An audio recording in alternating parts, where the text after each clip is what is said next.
Roma pasal 6 ayat 23. Kita baca bersama-sama 1, 2, 3 ya.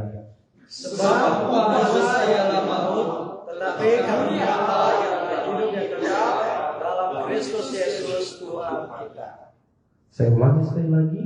Sebab upah dosa ialah maut, tetapi karunia Allah ialah hidup yang kekal dalam Kristus Yesus Tuhan kita.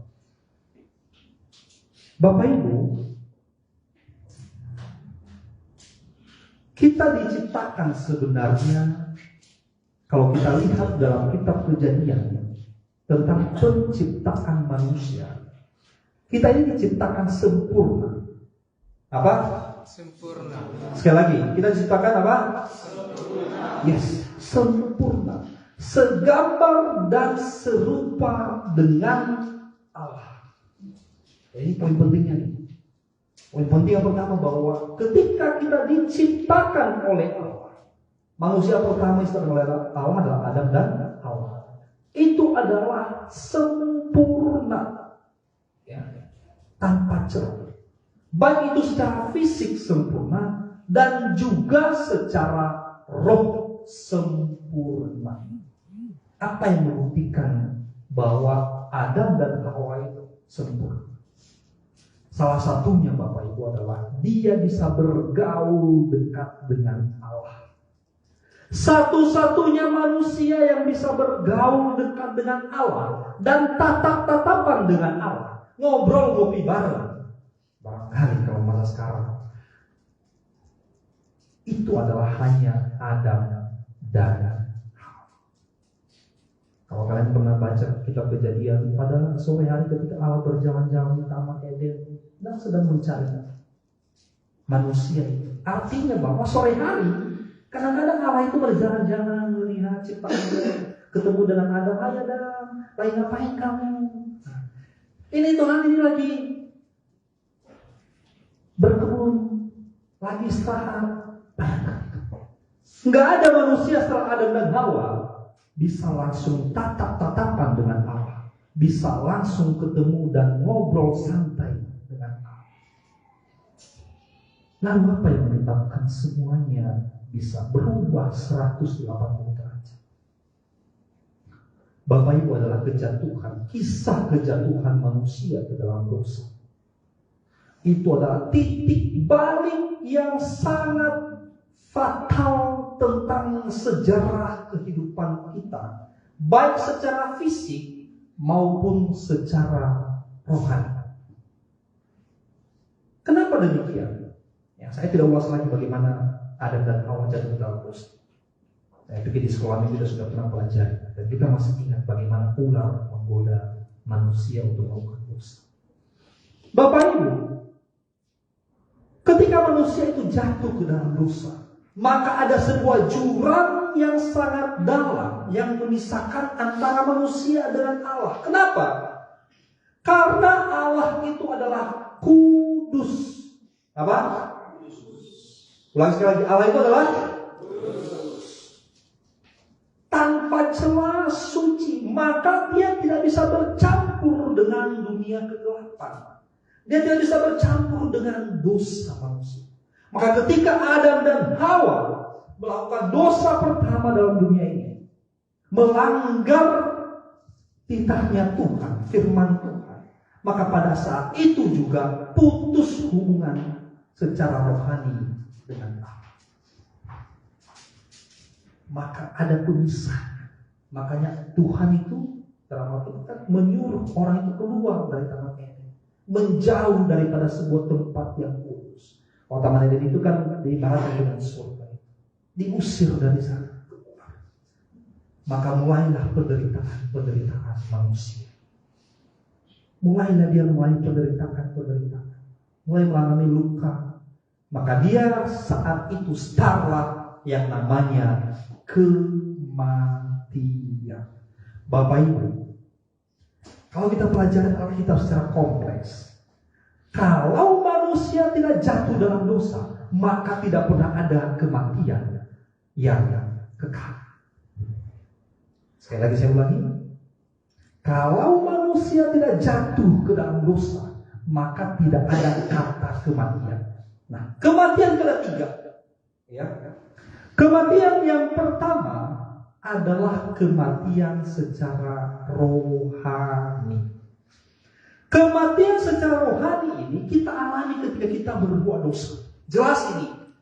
Ini jelas. Ketika kita berbuat dosa, maka Allah itu sudah pasti jaga jarak dengan kita. Maka itu kematian rohani yang pertama. Ingat sekali lagi, ketika kita berbuat dosa, maka kita mengalami yang namanya kematian rohani. Itu normalnya. Ya. Seperti yang telah dilakukan oleh Adam dan Hawa. Kematian yang kedua adalah kematian fisik, di mana tidak lagi fisik yang kekal.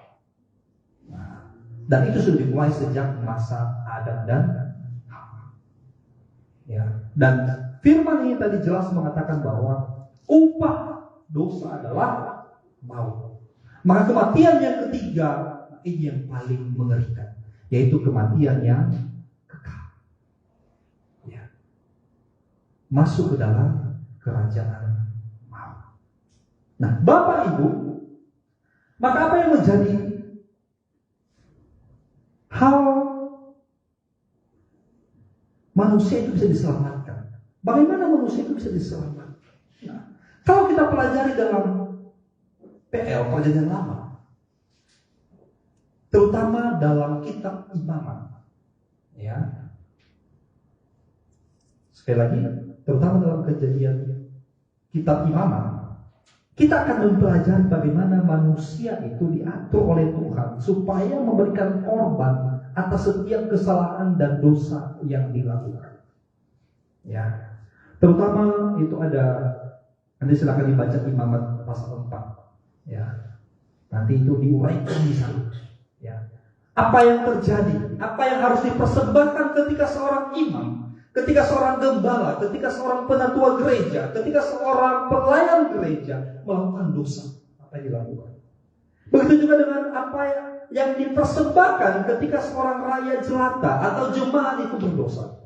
Dua saja yang contoh saya ambil. Ketika seorang pelayan, ketika seorang gembala, ketika seorang imam berdosa di hadapan Tuhan, dia harus mempersembahkan anak lembu jantan tanpa bercela. Tanpa celah. Apa itu maksudnya tanpa celah? Tidak ada kulit yang terkelupas di anak lembu itu. Anak sulung lagi.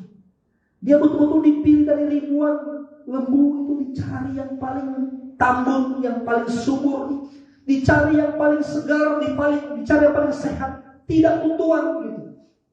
Ya. Rambutnya begitu halus gitu. Tidak bercela.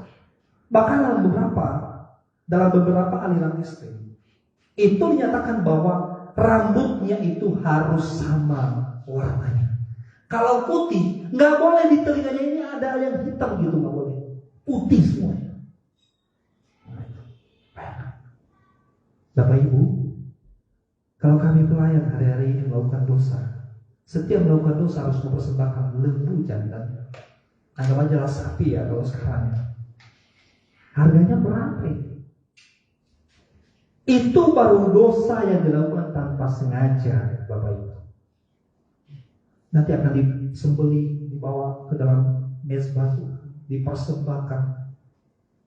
Nah, bagaimana dengan jemaat? Jemaat ketika melakukan dosa yang tanpa sengaja dan kemudian dosa itu diberitahukan kepada dia dan akhirnya dia menerima bahwa dia telah berdosa, maka dia harus mempersembahkan anak kambing jantan tanpa celah. Nah, kambing sekarang berapa? Bisa 5 jutaan Bapak Ibu sekali berbuat dosa, Bapak Ibu jemaat. Nah, itu pada masa Musa. Nah, itu Musa menyampaikan itu kepada bangsa Israel ketika keluar daripada tanah Mesir. Ya, dan sampai hari ini memang itu dilakukan oleh bangsa Israel. Walaupun sebenarnya terjadi pergeseran tata cara melakukan, disesuaikan dengan zaman. Maka ketika Tuhan melihat bahwa manusia itu semakin bebal, jangankan bangsa di luar daripada bangsa Israel, Bangsa Israel saja Bapak Ibu bebal di hadapan Tuhan. Mereka itu 400 tahun Bapak Ibu di tanah Mesir. Kemudian mereka itu diputar Tuhan ketika dari tanah Mesir ke tanah Kanaan itu. Tahu berapa? 40 tahun perjalanannya mereka. Kenapa? Karena mereka itu beban di hadapan Tuhan. Ya.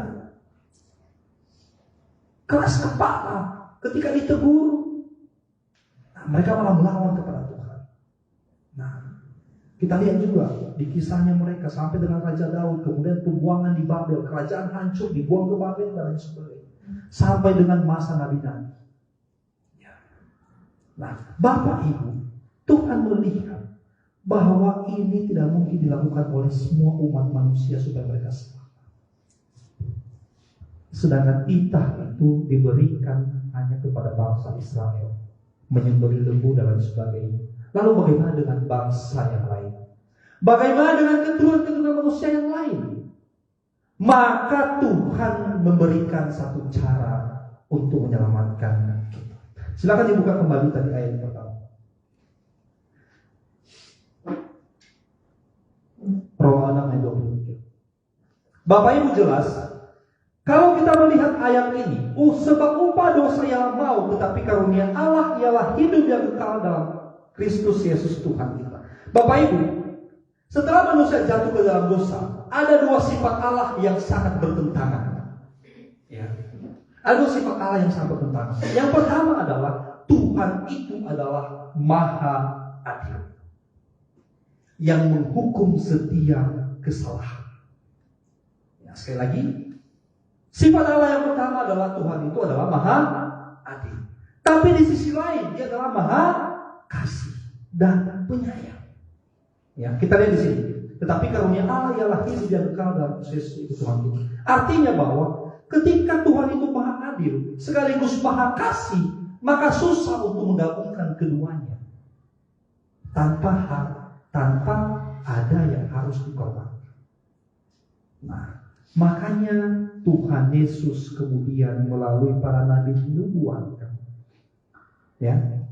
Dinubuatkan Tuhan Yesus akan lahir, ya. Nah, coba dibuka dulu Nahum pasal 1 ayat 3. Nahum pasal 1 ayat 3. Nah, kita coba lihat di sini sifat Allah yang pertama tadi yang saya katakan tadi, bahwa Dia itu adalah Maha Pengasih. Ya. Tuhan itu panjang sabar dan besar kuasanya, tetapi Ia tidak sekali-sekali membebaskan dari hukuman orang yang bersalah. Ia berjalan dalam puting beliung dan badai, dan awan adalah debu kakinya. Bapak Ibu, ini sifat Allah yang saya nyatakan tadi yang pertama. Allah itu adil. Tuhan itu panjang sabar dan besar kuasa. Tetapi Ia tidak sekali-kali membebaskan dari hukuman orang yang bersalah. Bapak Ibu, kita ini orang bersalah, ini orang berdosa. Artinya bahwa setiap dari kita yang hadir di tempat ini harus dihukum. Karena Allah itu adalah adil. Ya. Nah, kemudian sifat Allah yang kedua tadi adalah Allah itu adalah pengasih. Ya.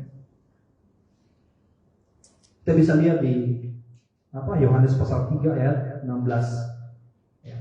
Karena begitu besar kasih Allah akan dunia ini, yang mengaruniakan yang tunggal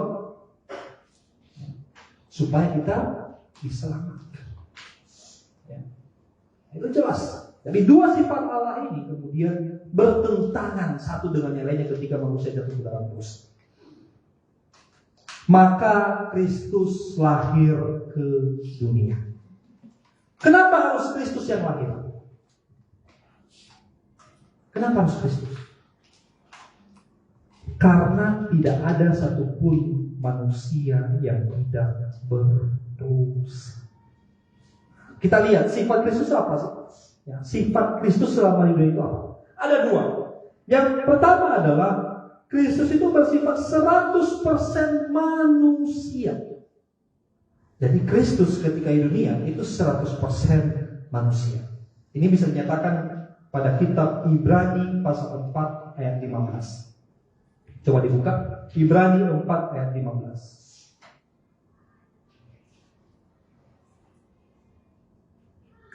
Oke. Sebab imam besar yang kita punya bukanlah imam besar yang tidak dapat turut merasakan kelemahan-kelemahan kita. Sebaliknya sama dengan kita, ia telah dicobai, hanya tidak berbuat dosa. Nah, ini ayat ini tegas menjelaskan bahwa imam besar kita, Tuhan Yesus itu adalah 100% manusia. Di sini dikatakan bahwa dia turut merasakan kelemahan-kelemahan kita. Lapar, ya, marah, ngantuk, lelah, capek. Itu sifat manusia, kan? Nah, Tuhan Yesus mengalami, ya, sama dengan kita. Ia telah dicobai juga. Pencobaan Tuhan Yesus itu bukan hanya kalau salib, Bapak Ibu. Kalau kita pelajari kisahnya Yesus, mulai dari Yesus itu lahir, bahkan sebelumnya dinubuatkan oleh Nabi Yesaya dan Yeremia, banyak orang sudah mencari siapa itu Mesias, siapa itu Yesus. Bahkan menjadi sebuah ancaman besar. Herodes mencarinya ketika dia pertama lahir. Sampai dengan di ujung kematiannya, iblis terus mencobai Tuhan Yesus. Nah, ini sifat yang pertama. Tuhan Yesus 100% sebagai manusia. Yang kedua, dia juga 100% adalah Allah. Tuhan itu sendiri. Nih, 2 Korintus pasal 5 ayat 21. Kita coba lihat. Bapak Ibu, maaf ya agak sedikit ini ya, karena ini hari spesial, maka kita harus pahami. Banyak sekali orang Kristen hari-hari ini tidak pernah bisa paham mengapa Yesus itu harus mati. Kenapa bukan Yohanes Pembaptis? Atau kenapa bukan orang lain gitu? Jadi kalau agak tegang sedikit, artinya Bapak Ibu, coba kita belajar untuk pahami bersama, ya. Nah, ini dia sifat Yesus yang kedua adalah dia 100% adalah Allah. Dia yang tidak mengenal dosa telah dibuatnya menjadi dosa karena kita, supaya dalam dia kita dibenarkan oleh Allah. Nih, tegas. Ini nyatakan dia yang tidak mengenal dosa. Jangankan berbuat dosa, mengenal dosa saja tidak. Artinya dekat dengan dosa tidak. Bahkan ketika dia dicobai di padang gurun, kan, iblis mencobai Tuhan.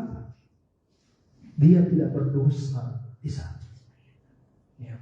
Nah, lalu apa yang terjadi Bapak Ibu? Mengapa Tuhan itu harus menjadi manusia? Karena tadi adalah untuk menebus dosa itu harus orang atau pribadi yang tidak pernah mengenal dan tidak pernah melakukan dosa. Harus suci dan kudus. Tapi satu-satunya pribadi yang suci dan kudus itu adalah Allah sendiri. Ya. Maka Allah menjelma menjadi manusia. Dia menderita menjadi pribadi seorang manusia. Nah, kemudian kita mengenal adalah salib. Ya. Dia mengikuti salib. Yang sampai hari ini kita percaya bahwa Tuhan itu mati di kayu salib. Walaupun sebenarnya Bapak Ibu, kalau bicara soal salib ini banyak sekali perdebatan sampai dengan pada hari ini. Saya coba lihat kemarin di beberapa artikel dan juga di tafsiran. Ternyata bentuk salib itu para ahli sampai sekarang tidak sepakat bentuknya. Belum sepakat bentuk salib itu. Ini supaya kita ini nanti tolong dicari tahu. Kalian juga belajar dan saya juga belajar. Sampai hari ini tidak ada kesepakatan bahwa bentuk salib itu persis seperti ini.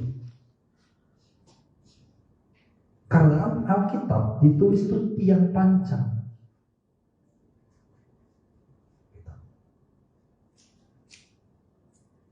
Dan memang dalam beberapa kisah, dalam beberapa film, kemudian dalam beberapa doktrin, kemudian disepakati oleh umat Kristen bahwa bentuk salib seperti ini. Tapi kalau dilihat dalam bahasa yang aslinya itulah tiang panjang, Bapak Ibu. Salib, tiang panjang. Ya. Kayu cuma satu berdiri. Ya. Nah, coba kita bayangkan, entah itu bentuk dan tidak terlalu penting bentuknya. Yang penting kan kita tahu bahwa Tuhan disalibkan, mati tersiksa karena saya dan karena dosa. Ya. Entah itu bentuknya seperti ini, ataupun tiang panjang yang berdiri tegak lurus, Tuhan itu disalibkan, Bapak Ibu. Tangannya dipakukan, itu yang jelas. Karena Tuhan Yesus itu menunjukkan kepada siapa? Kepada Thomas, dia ada lubang bekas paku di tangan saya dan bekas luka di perut saya. Artinya, kalau Tuhan Yesus disalibkan dalam keadaan seperti ini, tangannya dipakukan, dan itu kurang lebih selama 6 jam baru meninggal Yesus.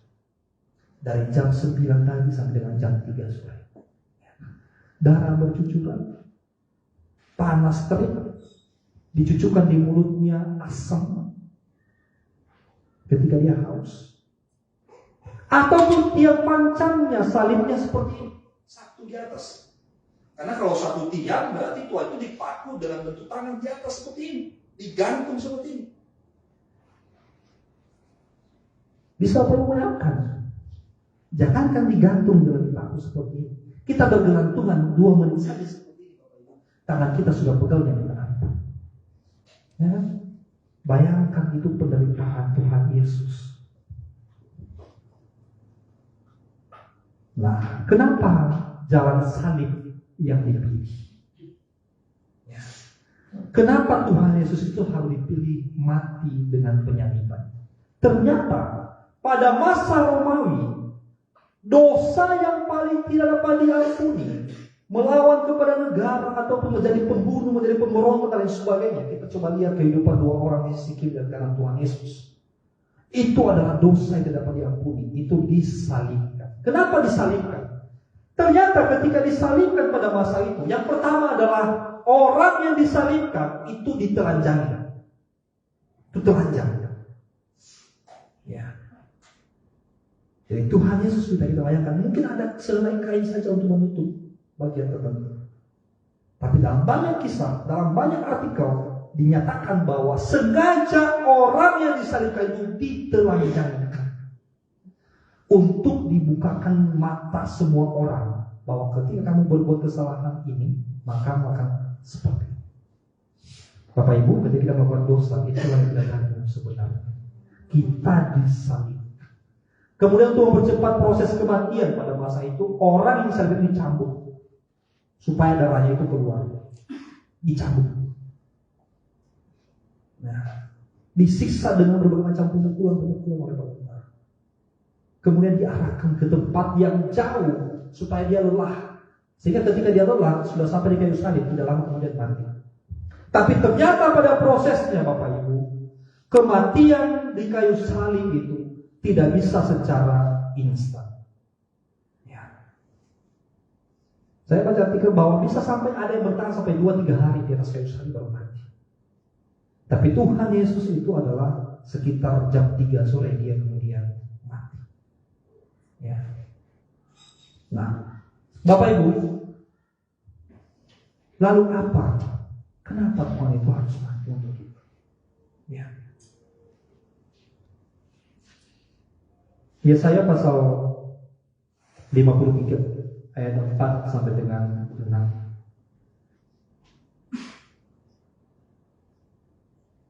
Yesaya pasal 53. Ini adalah poin daripada khotbah hari ini, Bapak Ibu. Ya.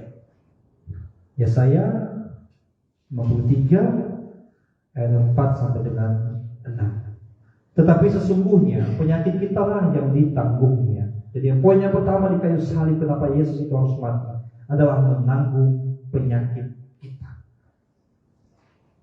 Ini pertama. Kenapa Yesus harus mati? Yang pertama adalah menanggung penyakit kita. Bukan penyakit fisik yang kita derita hari-hari ini. Kita kolesterol, kita penyakit gula, kita stroke Bapak Ibu. Bukan itu yang ditanggung Tuhan Yesus lagi. Tapi penyakit rohani kita yang disebabkan oleh dosa kita di hadapan Tuhan. Dari awal sudah saya jelaskan tadi, bahwa ketika kita berbuat dosa, maka itu sudah membuat hubungan dengan Allah rusak. Maka itu adalah penyakit rohani. Yang pertama adalah sesungguhnya Tuhan Yesus di kayu salib mati untuk kita, menanggung penyakit rohani kita. Dan kesesaran kita yang dipikulnya. Apa itu kesesaran kita? Hukuman yang mestinya kita tanggung. Ya, ditanggung dan dipikul oleh Tuhan Yesus. Padahal kita mengira dia kena tulah. Hari-hari ini masih banyak yang berdebat soal kematian Tuhan Yesus. Ya. Dipukul dan ditindas Allah. Ya. Next, ayat yang kelima. Tetapi dia tertikam oleh karena pemberontakan kita. Kekeras kepalanya kita ketika diingatkan oleh firman Tuhan. Kita memberontak terhadap firman. Dia juga bukan oleh karena kejahatan kita. Kejahatan itu juga harus membunuh orang, Bapak Ibu. Pembunuhan karakter banyak hari-hari ini. Hati-hati. Kamu fitnah orang, kamu ngomong gak benar, padahal itu belum tentu benar, gak bisa kamu koreksi lagi. Itu membunuh karakter, Bapak Ibu. Itu adalah kejahatan paling besar yang gak bisa kamu balikan lagi. Ya. Ganjaran yang mendatangkan keselamatan bagi kita ditimpakan kepadanya, dan oleh bilur-bilurnya kita menjadi sembuh. Oleh karena penderitaan Tuhan, penyakit rohani kita, kerusakan hubungan kita dengan Allah kemudian diperbaiki. Ayat 6.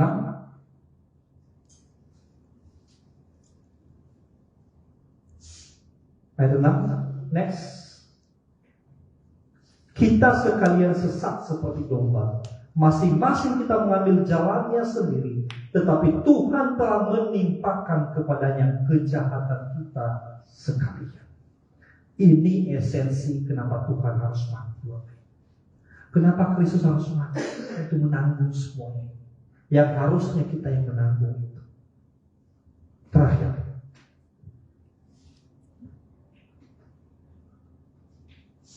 Ketika Tuhan Yesus menderita di kayu salib, dia mengalami 3 kematian yang akan dialami oleh manusia. Yang pertama adalah kematian rohani. Tadi seperti saya sampaikan di awal, Tuhan Yesus itu mengalami kematian rohani, yaitu ketika dia berkata, Eloi, Eloi, lama sabachthani. Allahku, Allahku, kenapa engkau meninggalkan? Itu membuktikan bahwa Tuhan Yesus sudah berpisah dengan Allah. Kenapa? Karena dia bersedia menanggung setiap dosa. Maka Tuhan itu tidak bertahan di situ. Tuhan meninggalkan Yesus pada saat itu. Yang kedua, kematian itu adalah kematian fisik. Ketika dia berkata bahwa sudah selesai, maka itu menandakan Yesus kemudian mati secara fisik. Dan ketiga adalah mati secara kekal. Tuhan Yesus itu mengalami kematian secara kekal, Bapak Ibu, turun ke dalam kerajaan maut. Ya. Iman percaya kita dari iman rasuli. Tuhan Yesus turun ke dalam kerajaan maut. Turun ke dalam neraka, ya istilahnya. Turun ke dalam kerajaan maut. Hanya nanti dia bangkit kembali. Ya, kita akan pelajari, akan kita bahas nanti pada Paskah pada hari Minggu. Nah, ketiga kematian ini sudah dialami oleh Tuhan Yesus. Yang mestinya kita alami, penderitaan yang mestinya kita alami, itu sudah ditanggungkan kepada Tuhan itu sendiri. Lalu apa yang kita lakukan hari-hari ini? Sebagai penutup, Bapak Ibu, silakan dibuka Roma pasal 5 ayat 1. Roma pasal 5 ayat 1. Sebab itu kita yang dibenarkan karena iman, Kita hidup dalam damai sejahtera dengan Allah oleh karena Tuhan kita Yesus Kristus. Kalau Tuhan Yesus tidak pernah mati, Bapak Ibu, kalimat ini tidak pernah berucap. Hari-hari ini, ketika kita beriman kepada Tuhan Yesus, ingat ya, ketika kita memiliki iman kepada Tuhan Yesus, sebab itu kita yang dibenarkan oleh iman, kita hidup dalam damai sejahtera dengan Allah. Ketika kita beriman akan keselamatan yang diberi oleh Tuhan Yesus, kita hidup damai sejahtera dengan Allah. Jadi poinnya adalah kita beriman terhadap kematian Tuhan Yesus atas pengorbanan yang diberi oleh Tuhan kepada kita.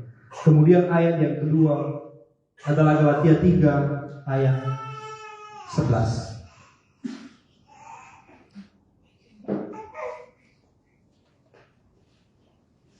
Galatia 3 ayat 11. Dan bahwa tidak ada orang yang dibenarkan di hadapan Allah karena melakukan hukum Taurat.